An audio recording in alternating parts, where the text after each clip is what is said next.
Hello student, मैं इसके स्वागत करता हूं आपका मैथ्स के इस वीडियो में। जैसा कि स्टूडेंट आपका 10th का एग्जाम नज़दीक आ गया है, जिसमें हमने जो ऑब्जेक्टिव सीरीज था वो हम चलाए थे। यदि आप नहीं देखें तो जरूर देख लीजिएगा। और अब जो है हम एग्जाम को देखते हुए मोस्ट इम्पोर्टेंट प्रश्न का जो सब्जेक्टिव सीरीज है वह स्टार्ट किए हैं। अभी आपके सामने यह जो है 2 नंबर वाले प्रश्न जो पूछे जाएंगे आपके एग्जाम में, उसका सीरीज आ रहा है। इसका ये आपका पार्ट 2 होगा। पार्ट 2 हमने कल अपलोड कर दिया था। यदि आप नहीं दिखे हैं तो उसको जरूर देख लीजिएगा, क्योंकि मोस्ट इम्पोर्टेंट प्रश्न है। इसमें भी आपको जो है और मोस्ट इम्पोर्टेंट प्रश्न लेने का हम प्रयास किए हैं, और जितना ज़्यादा हो सके संभवतः जो एग्जाम प्रश्न पूछे जाने की संभावना है। अभी तो हम आपको वैसे प्रश्न बता रहे हैं जो कि बिहार बोर्ड की तरफ से भी गुड मॉर्निंग किया गया है। तो आइए आज का हम वीडियो जो शुरू करते हैं। तो आज का जो कल हम 6 प्रश्न बता दिए थे, तो आज हम जो इस सीरीज का 7वां प्रश्न होगा। कल वाले वीडियो में हम 6 क्वेश्चन बताए थे। तो आज का जो प्रथम क्वेश्चन और सीरीज का जो 7 नंबर प्रश्न है वह कहता है कि हल करें x माइनस वाई बराबर 3, x/3 प्लस y/2 बराबर 6। इस समीकरण को हमको क्या करना है? हल करना है। तो जब हम हल करेंगे तो यहाँ पर आपको x माइनस वाई बराबर 3, ये आपका है इक्वेशन 1। ये चूंकि आपको ये दिया गया है, तथा आपका इक्वेशन 2 जो है वह क्या है? x/3 प्लस y/2 बराबर 6। अब इसको पहले हम भिन्न का जोड़ कर लेते हैं। भिन्न का जोड़ कर लेंगे तो ये क्या हो जाएगा? एलसीएम 6 हो जाएगा। तो 3 गुना 6 तो ये 2x हो जाएगा, और प्लस 2 के टेबल में 3 आ जाएगा, 3y हो जाएगा बराबर 6। तो इस तरह से 2x प्लस 3y बराबर हो जाएगा 6 से गुना कर कितना हो जाएगा? 36। ये आपका हो गया समीकरण 2। तो समीकरण 1 और समीकरण 2 आपके सामने है। अब इसको जो हम बनाएंगे तो आपको बनाने के लिए 3 विधियां हैं, ठीक ना। विधि का यदि आपको नाम दे दिया जाए तो आप उसी विधि का प्रयोग कीजिएगा। यदि आपको विधि का नाम नहीं दिया गया है तो हम उस विधि का प्रयोग नहीं करेंगे, ठीक ना। अगर जो विधि जैसे कि यहाँ पर किसी भी विधि को मेंशन नहीं किया गया कि आप किस विधि से बनाइएगा, तो जब ऐसे प्रश्न में आपको कोई विधि का चर्चा न हो तो आपको जो मन विधि है वह बना सकते हैं। चाहे आप इसको विलोपन विधि से बना सकते हैं, या प्रतिस्थापन विधि से बना सकते हैं, या फिर वज्रमूल विधि से भी बना सकते हैं। तो हम लोग इसको जो है विलोपन विधि से बनाते हैं, या फिर प्रतिस्थापन विधि से बना सकते हैं। तो हम आइए हम अभी इसको ना प्रतिस्थापन विधि से ही बना देते हैं, क्योंकि बहुत बार एग्जाम में ऐसा देखा गया है कि आपका अधिकतर टाइम जो है विधि जो बताया जाता है उसमें आपको प्रतिस्थापन विधि ही पूछ लिया जाता है। तो हम इसको प्रतिस्थापन विधि से ही बनाते हैं। प्रतिस्थापन विधि बनाने के लिए सबसे पहले हम क्या करते हैं? समीकरण 1 में लेते हैं। समीकरण 1 में जब भी आप प्रतिस्थापन विधि से बनाइएगा, ध्यान रखिएगा कि एक समीकरण लेकर के x या y का वैल्यू पहले निकाल लीजिएगा। समीकरण 1 में क्या है? x माइनस वाई बराबर क्या है? 3। तो x को इधर रखेंगे तो y इधर क्या हो जाएगा? 3 प्लस वाई। ये x की वैल्यू आ गया हमारा 3 प्लस वाई। ये इसको हम मान लेते हैं इक्वेशन 3 मान लेते हैं। ये आपका इक्वेशन क्या हो गया? 3 हो गया। अब इस x की वैल्यू को हम कहाँ डालेंगे? समीकरण 2 में। तो x का मान समीकरण क्या में डालेंगे? 2 में। समीकरण 2 में तो 2 है, वहां पर 2 ही रहेगा, और x के जगह पर हम क्या डालेंगे? x के जगह पर इतना डालेंगे 3 प्लस वाई। x की जगह पर क्या आ जाएगा? 3 प्लस वाई आ जाएगा। हम x की जगह पर डाल देते हैं 3 प्लस वाई। फिर क्या है? प्लस 3y बराबर कितना है? 36 है। अब इस तरह से ये आप लोग गुना कीजिएगा तो 2 ये 6 हो जाएगा, प्लस ये हो जाएगा आपका 2y, और प्लस ये हो जाएगा 3y बराबर हो जाएगा 36। हम आगे चलते हैं। तो ये जो है ये 6 जो है ये प्लस में इधर हो जाएगा, कुछ हो जाएगा माइनस में हो जाएगा, और ये 2y और 3y कितना हो जाएगा? 5y हो जाएगा। तो इस तरह से हम कह सकते हैं कि 5y बराबर जो हो जाएगा वह 36 माइनस में क्या हो जाएगा? 6 चला जाएगा माइनस में, तो -6। इस तरह से y की जो वैल्यू हो जाएगा 36 में से 6 जाएगा तो 30 बचेगा, बटा में कितना हो जाएगा? ये वाला 5 जो है ये आ जाएगा, तो इससे कि 14 में क्या हो जाएगा? कट जाएगा। तो y की वैल्यू कितना हो गया? 6 हो गया। अब y का वैल्यू जब आपको प्राप्त हो गया तो y का वैल्यू जो है आप किसी में भी डाल सकते हैं, बस हम समीकरण 3 में ही डालेंगे ताकि डायरेक्ट x का वैल्यू आ जाएगा। तो हम x की वैल्यू कहाँ, y की वैल्यू कहाँ डालेंगे? समीकरण 3 में। तो y का मान समीकरण 3 में, y का मान समीकरण 3 में देने पर तो समीकरण 3 में क्या है? x बराबर 3 प्लस वाई, तो 3 प्लस वाई की जगह पर क्या है? 6। तो इस तरह से x की वैल्यू कितना हो गया? 3 प्लस 6 क्या हो गया? 9। अतः x और y दोनों आपको मालूम हो गया, x बराबर 9 हो गया तथा y बराबर क्या आ गया 6 आ गया।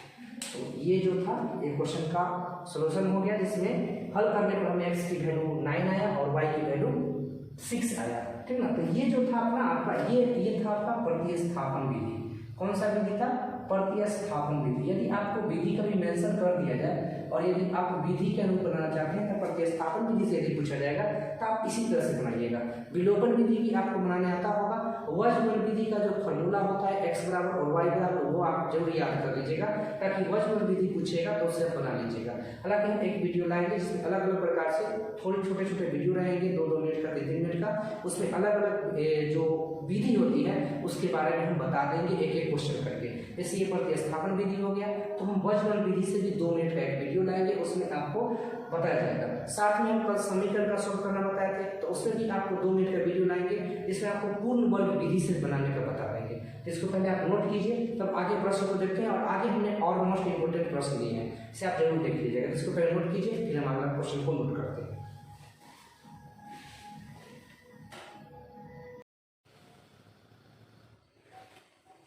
आइए अब देखते हैं अगले प्रश्न को। ये तो 7 पर प्रश्न हो गया। अब देखते हैं प्रश्न नंबर 8 को। इस प्रश्न में कहता है कि द्विघात समीकरण 16x² - 8x + 1 बराबर 0 के मूलों की प्रकृति ज्ञात करें। इससे मूलों की प्रकृति ज्ञात करना है। तो मूलों की जब भी आपसे प्रकृति ज्ञात करने के लिए कहे तो आपको निकालना पड़ेगा विवेचक, या इसी को कहा जाता है विविक्तक, ठीक ना। तो जब भी आपको एग्जाम में विवेचक या विविक्तक बोले तो यही आप निकालना है, जिसको d से हम रेड करते हैं। इसका फॉर्मूला होता है b² - 4ac। तो इस फॉर्मूला से निकालेंगे तो उसके मूलों की प्रकृति ज्ञात हो जाएगा, जिसमें d का वैल्यू हमको निकालना है। यदि d का मान जो है ग्रेटर देन इक्वल 0 हो जाता है तो मूलों का अस्तित्व होता है। यदि d लेस देन 0 हो जाता है, मतलब कि ऋणात्मक हो जाता है, तो मूलों की प्रकृति नहीं होती है। यदि d क्या हो जाएगा, ऋणात्मक हो जाएगा, तो मूलों की प्रकृति नहीं होती है। d अस्तित्व नहीं होता है, सॉरी अस्तित्व नहीं होता है। यदि d ग्रेटर देन 0 इक्वल हो जाएगा तो उस समय मूलों की प्रकृति अस्तित्व जो होता है वह होता है। प्रकृति कैसी होती है? तो d यदि ग्रेटर देन 0 है, कोई धनात्मक संख्या है, तो वह वास्तविक होते हैं और साथ में भिन्न होते हैं। लेकिन जब d की वैल्यू 0 आ जाएगा तो वह वास्तविक होने के साथ साथ समान होते हैं। वास्तविक होने के साथ साथ क्या होते हैं? समान होते हैं। यदि d की वैल्यू कुछ पॉजिटिव आएगा तो क्या हो जाएंगे? मूल वास्तविक और भिन्न हो जाएंगे। लेकिन जब d 0 हो जाएगा तो मूल क्या हो जाएंगे? तो मूल वास्तविक होंगे और समान हो जाएंगे। तो इसमें भिन्न हो जाएगा, इसमें समान हो जाएगा। तो ये हम इसमें पहले निकाल लेते हैं, d विवेचक निकालते हैं। जैसे जब हम हल करेंगे तो आपका जो समीकरण है वह द्विघात समीकरण जो चुकी दी है वह क्या है? 16x² - 8x + 1 बराबर 0। इसमें a का वैल्यू होता है वो x² का गुणांक होता है, तो चूंकि a जो हो जाएगा वह कितना हो जाएगा 16, x² का गुणांक कितना है 16 है। और b का जो होता है वैल्यू वह होता है x का गुणांक, x का गुणांक कितना है -8 है। और c जो हो जाता है वो आपका अचर पद हो जाता है, और अचर पद कितना है 1 है। तब हम विवेचक या विविक्तक या जो आप d होता है वो चीज निकालते हैं। तो अब चूंकि विवेचक d बराबर क्या होता है? b² - 4ac। अब यहाँ पर b² कितना है? b की वैल्यू कितना है? -8 है, तो -8 का स्क्वायर -4 गुने a की वैल्यू कितना है? 16 है, c की वैल्यू कितना है? 1 है। ये -8 का स्क्वायर कितना हो जाएगा? 64, और प्लस में हो जाएगा 64, माइनस ये 16 कितना हो जाएगा? 64। तो 64 - 64 कितना हो गया? 0। तो विवेचक की वैल्यू कितना आ गया? 0।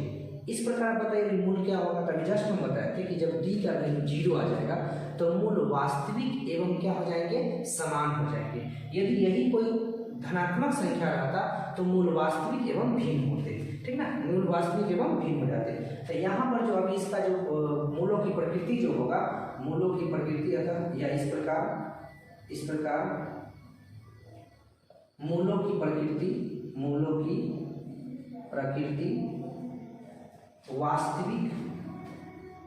वास्तविक एवं समान होंगे, तो ये आप समझ गए होंगे इसके मूल कैसे होंगे, वास्तविक और समान। तो जब भी आपको प्रकृति पूछा जाएगा तो आप आसानी से बना दीजिएगा। साथ में विवेचक भी पूछा जाएगी तो आप विवेचक कितना निकाला करके छोड़ दीजिएगा। ये ऑब्जेक्टिव में भी ये प्रश्न पूछे जाते हैं, इसलिए डी के 0 होने या धनात्मक संख्या होने या ऋणात्मक संख्या होने पर क्या प्रभाव पड़ेगा, ये चीज आप अवश्य ध्यान में रख लीजिएगा। तो इस क्वेश्चन को नोट कीजिए और अगले जो 9 नंबर प्रश्न जो है आगे वो बहुत ही इंपॉर्टेंट है, इसको पहले नोट कीजिए फिर हम उसको बताते हैं।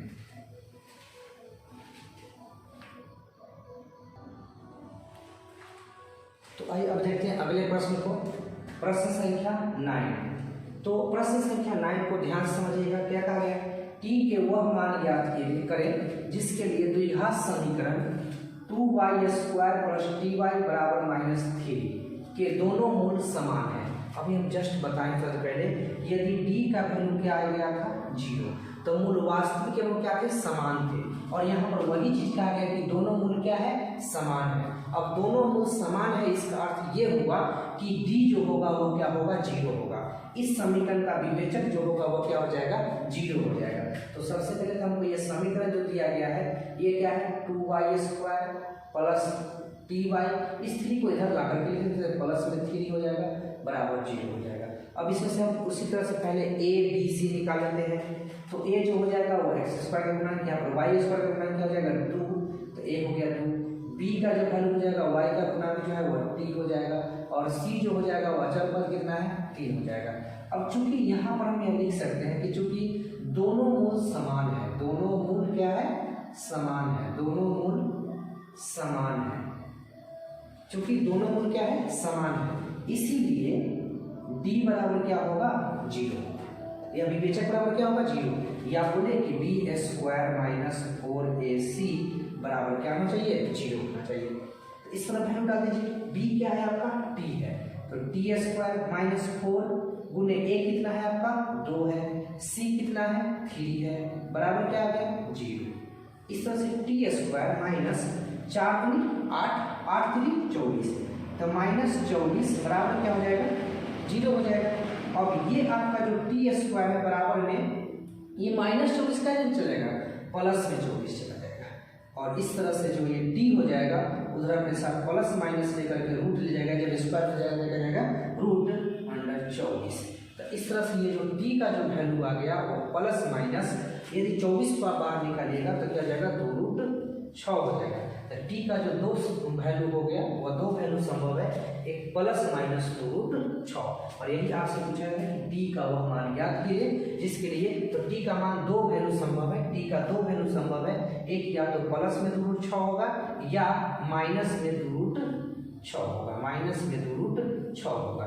तो t के 2 वैल्यू यहाँ पर संभव है, दोनों वैल्यू आप समझ गए होंगे, तो यहाँ पर लिख सकते हैं t के 2 संभवतः वैल्यू 2√6 तथा -2√6 है।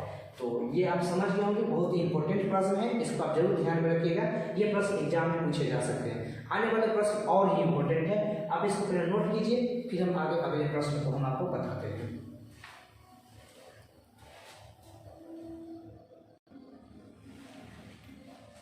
आइए अब देखते हैं अगले प्रश्न को। तो अब यह नेक्स्ट प्रश्न है आपका, प्रश्न संख्या 10। यदि आप समझ पा रहे हैं तो लाइक करना नहीं भूलिएगा, और अपने दोस्तों के बीच जो इसे जरूर शेयर कर दीजिएगा ताकि उन्हें भी इस वीडियो का लाभ मिल सके। तो आइए शुरू करते हैं। ये प्रश्न कहता है उस समांतर श्रेणी के प्रथम 51 पदों का योग ज्ञात करें। कितने पदों का योग ज्ञात करना है, 51 पदों का योग ज्ञात करना है, जिसके दूसरे एवं तीसरे पद क्रमशः 14 और 18 है। दूसरे एवं तीसरे पद दिए गए हैं, दूसरे एवं तीसरे पद दिए गए हैं 14 एवं 18, और इसके 51 पदों का योग ज्ञात करना है। तो अब यहाँ पर जो कि आपको दिया गया है, प्रथम पद आपको दिया गया है, प्रथम पद a को हम इसको a से डिनोट कर सकते हैं, a बराबर कितना हो गया, 14 हो गया। सॉरी ये प्रथम पद नहीं दूसरे पद है, दूसरे पद दिया गया है, दूसरे पद, तो इसको a2 से डिनोट कर लेंगे, तथा तीसरे पद दिए गए हैं, तीसरे पद a3 दिया गया है, a3 आपको कितना दिया गया है, 18 दिया गया है, a3 कितना है, 18 है।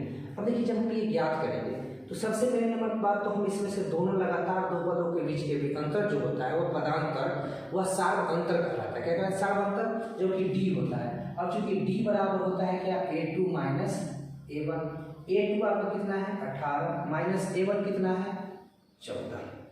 तो 18 में से 14 घट जाएगा तो क्या हो जाएगा 14, सॉरी 4 हो जाएगा। 18 में से 14 घटा कितना हो जाएगा 4 हो जाएगा। तो इसमें से D की वैल्यू कितना हो गया 4 हो गया।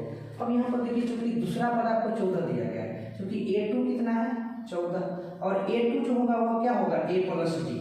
अगर हम A में D जोड़ेंगे तो अगले पद ज्ञात होंगे, फिर A2 में D जोड़ेंगे तो अगला पद, A3 में D जोड़ेंगे तो A4, A4 में D जोड़ेंगे तो A5 होगा।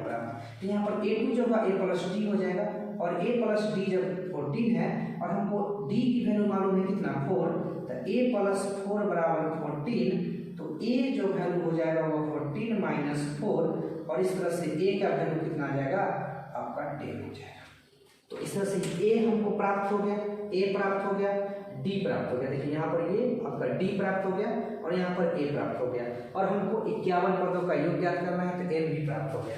तो अब हम योग वाला फॉर्मूला लगा लेंगे, क्योंकि S 51 पदों का योग निकालना है तो S 51, ठीक ना। अब S 51 आप फॉर्मूला जानते हैं n/2 और n की जगह पर क्या है 51/2 into 2a plus n minus 1 मतलब कि 51 माइनस 1 इंटू डी।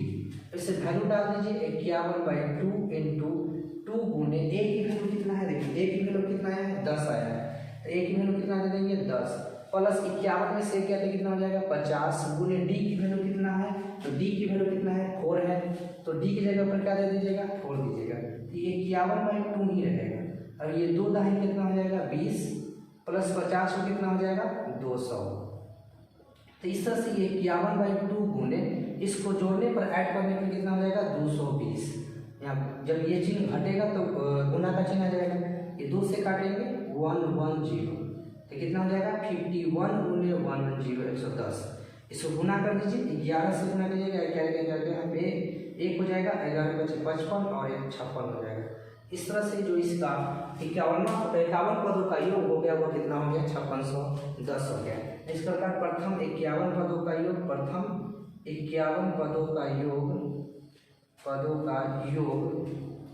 कितना हो गया 5610 हो गया।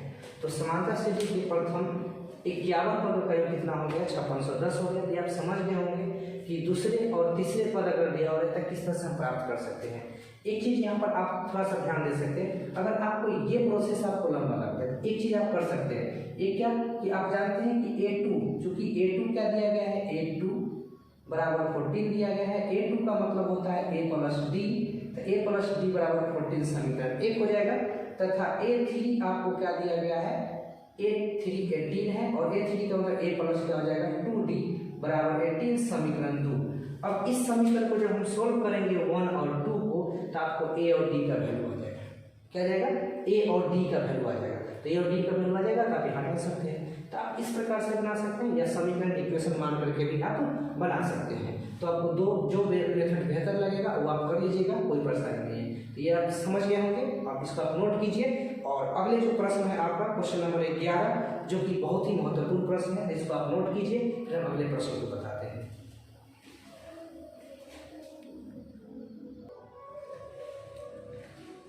आइए अब देखते हैं अगले प्रश्न को। प्रश्न संख्या 11।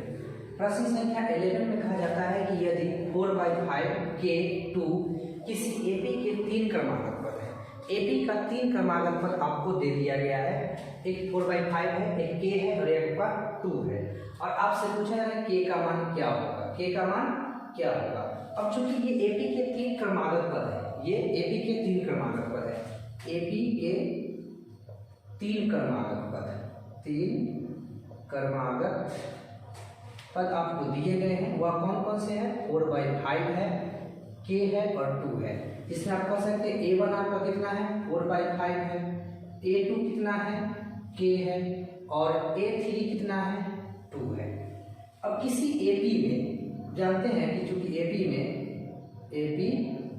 में क्या होता है कि किन्हीं 2 लगातार पदों का अंतर जो होता है वह समान होता है। मतलब हम क्या कह सकते हैं कि A2 माइनस A1 बराबर होगा A3 minus A2, A2 minus A1 बराबर A3 माइनस A2, ये होता है, ठीक ना। तो अब इसे वैल्यू डाल दीजिए, A2 माइनस A1, A2 कितना है K है माइनस A1 कितना है 4/5 है, बराबर A3 कितना है 2 है, माइनस A2 कितना है K है। अब यहाँ पर इसको सोल्व करिए, इसका एलसीएम लेते हैं, एलसीएम लेंगे तो कितना हो जाएगा 5, इसके बटा में कुछ नहीं तो 1 हो गया, 1 से ये 5 में भाग लगेगा तो ये हो जाएगा 5K, माइनस 5 से 5 1 में भाग तो ये 4 हो जाएगा, बराबर ये क्या हो जाएगा 2 माइनस K। तो ये जो है आपका ये रह जाएगा 5K माइनस 4 बराबर ये 2K 2 माइनस K और ये 5 से गुना हो जाएगा तो दोनों में गुना हो जाएगा, तो 2 5 कितना हो जाएगा 10 और माइनस 5 में K से गुना करेंगे तो ये हो जाएगा 5K। तो ये आप समझ गए। अब दोनों K को हम एक तरफ कर देते हैं, तो ये आपका हो जाएगा 5K, इधर वाला माइनस 5K इधर आ जाएगा तो वो प्लस में आ जाएगा, प्लस में 5K बराबर आपका बच के ये कितना 10 और ये माइनस 4 जो है हो जाएगा क्या चला जाएगा प्लस में चला जाएगा 4। इस तरह से ये जो हो जाएगा 5K और 5K कितना हो जाएगा 10K बराबर 10 और 4 कितना हो जाएगा 14, और इस तरह से जो आपका K का वैल्यू हो जाएगा वह 14 और बटा में क्या चल जाएगा 10, 14 बटा में 10। आप इसको काट भी सकते हैं तो 7 गुना 14 और 5 गुना 10, K की वैल्यू कितना हो गया 7/5। तो अभिष्ट K का वैल्यू जो मान हो गया वो कितना आ गया 7/5 आ गया। तो ये आप समझ गए होंगे, और ऐसे प्रश्न एग्जाम में पूछे जाते हैं, ऑब्जेक्टिव में भी पूछे जाते हैं, इसलिए आप इसको बारीकी से ढंग से समझिएगा। यदि आपको नहीं समझ में आए तो फिर दोबारा वीडियो देखिए, इसको बैक करके फिर आपको समझ में आ जाएगी। तो इसको आप नोट कीजिए, फिर हम अगले प्रश्न की ओर चलते हैं, पहले इसको आप नोट कीजिए।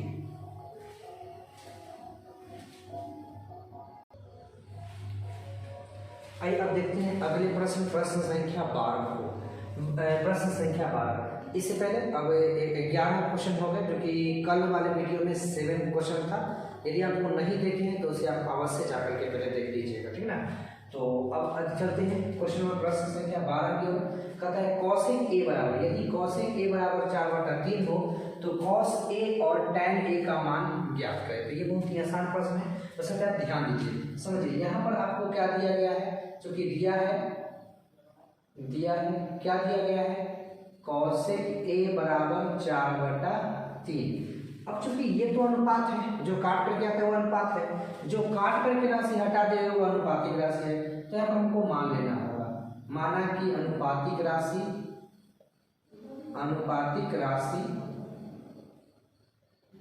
बराबर के मान लेते हैं, x भी मान सकते हैं, m मान सकते हैं, कुछ भी मान सकते हैं। हम यहाँ पर अनुपातिक राशि क्या मान लिए k मान लिए। तो अब cosec A बराबर क्या होता है, cosec A बराबर होता है कर्ण बटा में लंब। साइन का होता है लंब बटा में कर्ण, उसका उल्टा किसका हो जाता है cosec का हो जाएगा। तो cosec का क्या हो जाएगा आपका, cosec का हो जाएगा आपका कर्ण बटा में लंब। तो इस हिसाब से आपका जो कर्ण हो जाएगा, कर्ण प्रश्न अनुसार हम बोल सकते हैं, कर्ण जो आपका हो जाएगा वो हो जाएगा 4K, और जो लंब हो जाएगा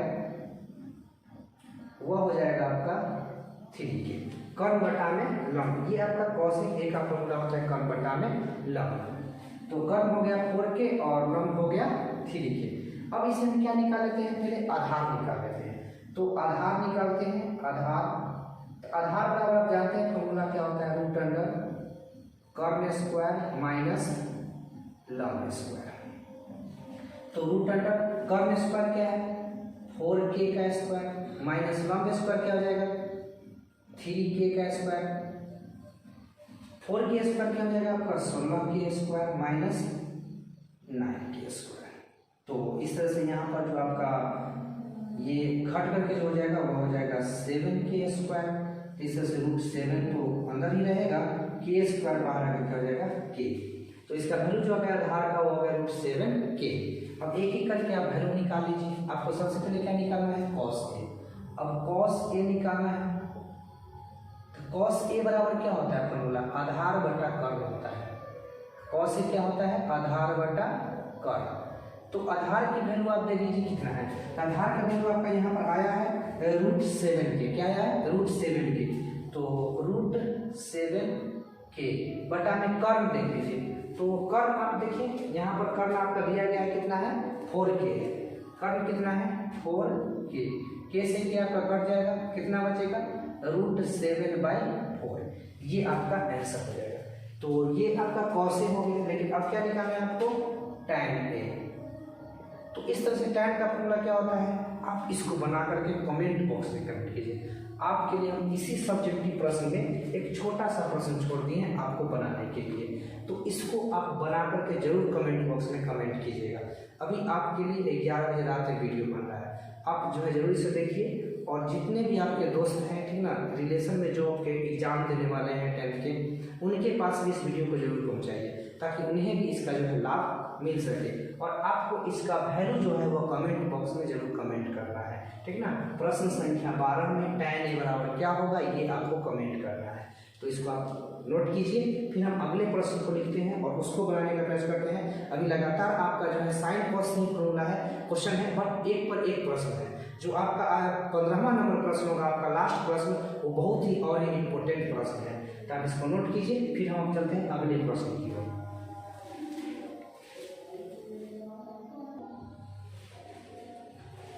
आइए अब देखते हैं प्रश्न संख्या 13 को।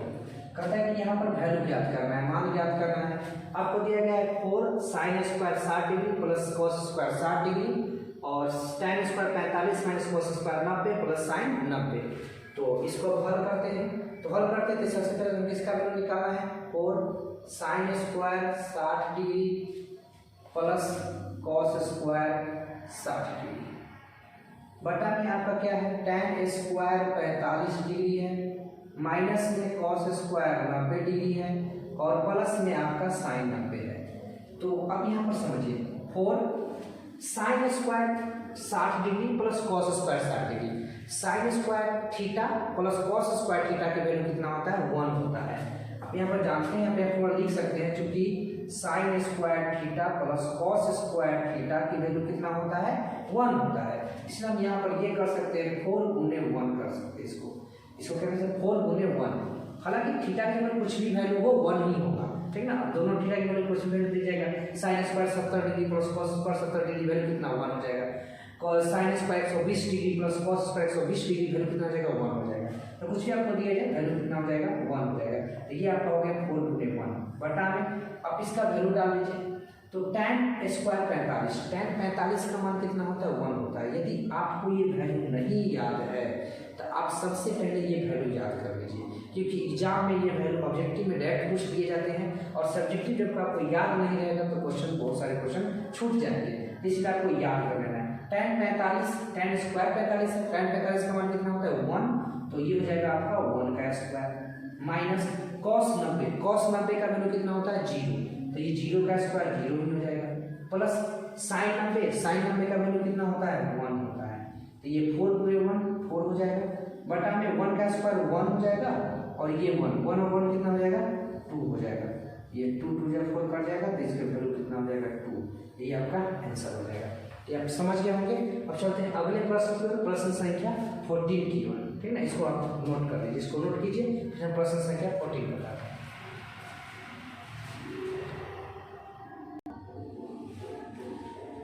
अब देखते हैं प्रश्न संख्या 14 को। प्रश्न संख्या 14 14 नंबर प्रश्न को देखते हैं। 15 नंबर क्वेश्चन बहुत ही इंपॉर्टेंट है, आपके सामने जब आएगा तो आप भी बोलेंगे नहीं यही प्रश्न बहुत बेहतर, आपको समझना होगा उसको। चलिए पहले इसको 14 को देखते हैं, बहुत ही आसान है, इसके बाद आगे पर बढ़ते हैं। इसको प्रूव करना है क्या, sec स्क्वायर माइनस 1 और 1 माइनस cosec स्क्वायर बराबर माइनस 1 प्रूव करना है हमें। तो सबसे पहले तो हम LHS को ले लेते हैं। LHS हमारा क्या है sec स्क्वायर a माइनस 1 और 1 माइनस cosec स्क्वायर a। तो आप जानते हैं कि फॉर्मूला होता है sec स्क्वायर a माइनस 1 बराबर डायरेक्ट फॉर्मूला होता है क्या tan square a। sec square a minus 1 बराबर क्या होता है tan स्क्वायर a। तो क्या हो जाएगा आपका, जैसे आप पढ़ोगे sec square a plus sec square a minus tan square a बराबर 1, sec square a minus tan square a बराबर 1। तो इस हिसाब से sec स्क्वायर a और इस 1 को इधर लाइएगा तो बराबर क्या हो जाएगा tan स्क्वायर a। तो sec स्क्वायर a माइनस 1 बराबर होता है tan स्क्वायर a। तो sec स्क्वायर a माइनस 1 बराबर होता है tan स्क्वायर a गुने, अब इसमें भी cos स्क्वायर a माइनस 1 होना चाहिए। जबकि 1 माइनस कॉसेक स्क्वायर ए है, मतलब इसमें से हमको माइनस कॉमन लेना पड़ेगा। माइनस जब कॉमन ले लेंगे तो ये हो जाएगा आपका कॉसेक स्क्वायर ए प्लस में, और ये सॉरी प्लस में, हाँ, और ये 1 जो है माइनस में वो क्या हो जाएगा, प्लस में वो माइनस में हो जाएगा। तो माइनस कॉमन लेने से कॉसेक स्क्वायर ए -1 हो गया। अब ये भी कॉसेक स्क्वायर ए -1 बराबर होता है कॉट स्क्वायर ए, तो ये तो आपका हो जाएगा tan स्क्वायर ए गुने माइनस कॉट स्क्वायर ए, इस हिसाब से माइनस, और आप जानते हैं कि tan square a into cot a, tan a into cot a, tan a into cot a की वैल्यू कितना होता है, 1 होता है। tan ए और कॉट ए को गुना किया जाए तो उसका वैल्यू 1 हो जाता है, तो 1 और स्क्वायर, तो स्क्वायर का कोई दिक्कत नहीं है, तो -1 का स्क्वायर 1 हो जाएगा। तो इस तरह से आंसर जो आपका हो गया -1, तो LHS बराबर हो गया RHS। अब यहाँ पर बहुत सारे स्टूडेंट ये समझेंगे कि -1 का स्क्वायर करने पर तो प्लस होना चाहिए, लेकिन आप ध्यान दीजिए ये माइनस अलग से है, ठीक है ना, और केवल 1 का स्क्वायर किया गया। अगर हम अंदर में माइनस लिखेंगे और तब -1 का स्क्वायर करेंगे तो प्लस में 1 आएगा, जबकि 1 जो है ये स्क्वायर से बाहर है, इसलिए ये माइनस में लिख जाएगा। समझ गए? तो इस तरह से LHS बराबर क्या आ गया, RHS, ये आपका प्रूफ हो गया। तो ये समझ गए होंगे। अब आपका आज का जो लास्ट प्रश्न है बहुत ही इंपॉर्टेंट प्रश्न है, उसे आप ध्यान से देखिएगा, इसको नोट कीजिए, जब हम अगले प्रश्न पर चलते हैं।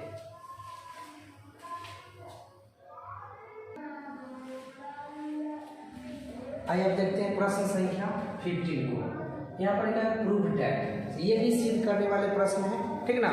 तो इसमें जो आपको दिया गया है कि tan 1 डिग्री, tan 2, tan 3 से tan 89 तक बराबर 1 प्रूव करना है। अब इसको याद भी रख सकते हैं कि tan 1, 2, 3, 89 तक 1 होगा।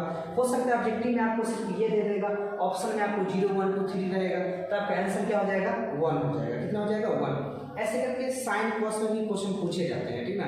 साइन 0 डिग्री, 1 डिग्री, 2 डिग्री से 90 डिग्री तक दे देगा, तो उसमें साइन 0 का वैल्यू कितना हो जाता है, 0, इसी तरह से पूरा का वैल्यू 0 हो जाता है। फिर आपको कॉस 1 डिग्री, 2 डिग्री से 90 डिग्री तक दे देगा, और कॉस 90 का वैल्यू कितना होता है, 0 होता है, इसलिए वो पूरा वैल्यू क्या हो जाएगा, 0 हो जाएगा। बट यहाँ पर ये आपको दिया गया प्रूफ करना है 1, तो इसको आप ध्यान से समझिएगा कि ये कैसे 1 आएगा, ठीक ना, इसको आपको ध्यान से समझिएगा।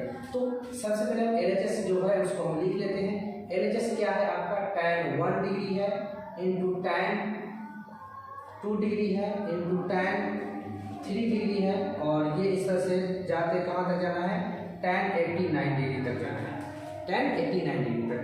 अब आप एक फॉर्मूला पढ़ेंगे, tan 90 minus theta equal cot theta, ठीक, या फिर हम बोल सकते हैं tan थीटा बराबर cot 90 minus theta, tan theta बराबर कॉट 90 माइनस थीटा, तो tan थीटा बराबर कॉट 90 माइनस थीटा बोल सकते हैं।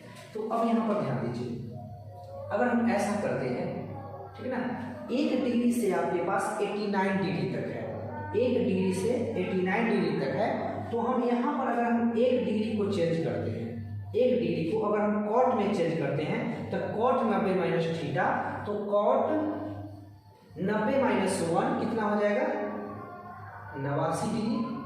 अब चाहे तो यहाँ पर फॉर्मूला भी मेंशन कर सकते हैं यहाँ पर कि चूंकि cot 90 minus theta, cot 90 minus theta बराबर क्या होता है, tan थीटा। तो इस तरह से आप इसका फॉर्मूला भी मेंशन कर सकते हैं, और उसके बाद लिख दीजिएगा tan, इसका tan 1 डिग्री को करेंगे तो क्या हो जाएगा, कॉट 89 डिग्री।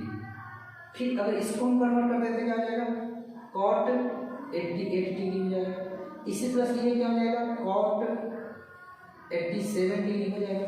तो इस तरह से हम आगे की ओर बढ़ते जाएंगे, कॉट 86 हो जाएगा, फिर यहाँ तक हम 45 तक जाएंगे। कितना तक जाएंगे, 45 तक। फिर 45 के बाद हम जो tan का वैल्यू था वो उसको वैसे ही छोड़ देंगे, ठीक ना।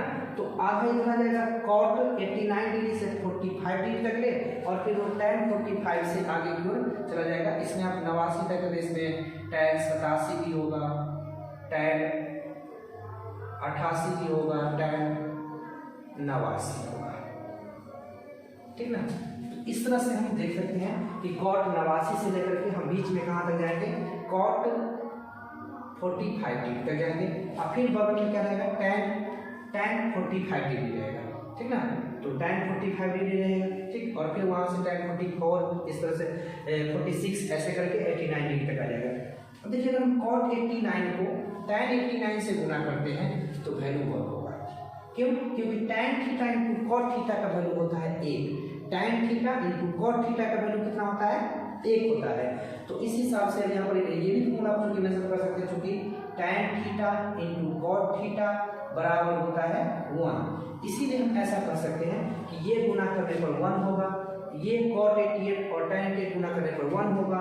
तो आप यहाँ कर सकते हैं 1 फिर गुने 1 इस तरह करके आप 45 तक जो होगा उसको 1 कर सकते हैं। तो इसका सभी को गुना करने पर क्या हो जाएगा? 1 हो जाएगा। तो इसका वैल्यू जो हो जाएगा वो किसके बराबर हो जाएगा? 1 के। इस तरह से हम कह सकते हैं कि LHS किसके बराबर है? RHS के बराबर है। तो अभी जो हम जितना भी प्रश्न बताए हैं कल के वीडियो और आज में जो हमने 15 प्रश्न बताए, ये आपके 2 नंबर वाले हैं, ठीक ना। हम कल आपका 15 और बताएंगे, ठीक ना। धीरे धीरे जो है आपका वीडियो थोड़ा लंबा होगा, लेकिन आपको 15 कल बता करके फिर हम आपको सब्जेक्टिव प्रश्न भी बताएंगे। 10 लगभग क्वेश्चन बताएंगे जो कि एग्जाम में जो है वो आने की संभावना रहेगी। तो इसे आप नोट कर लीजिए, और यदि आप वीडियो देखें तो बहुत बहुत धन्यवाद। अपने दोस्तों के भी जो है इसे जरूर शेयर कीजिएगा, और इससे आप सीखने को अगर कुछ मिला है तो लाइक जरूर कीजिएगा, ठीक ना। धन्यवाद।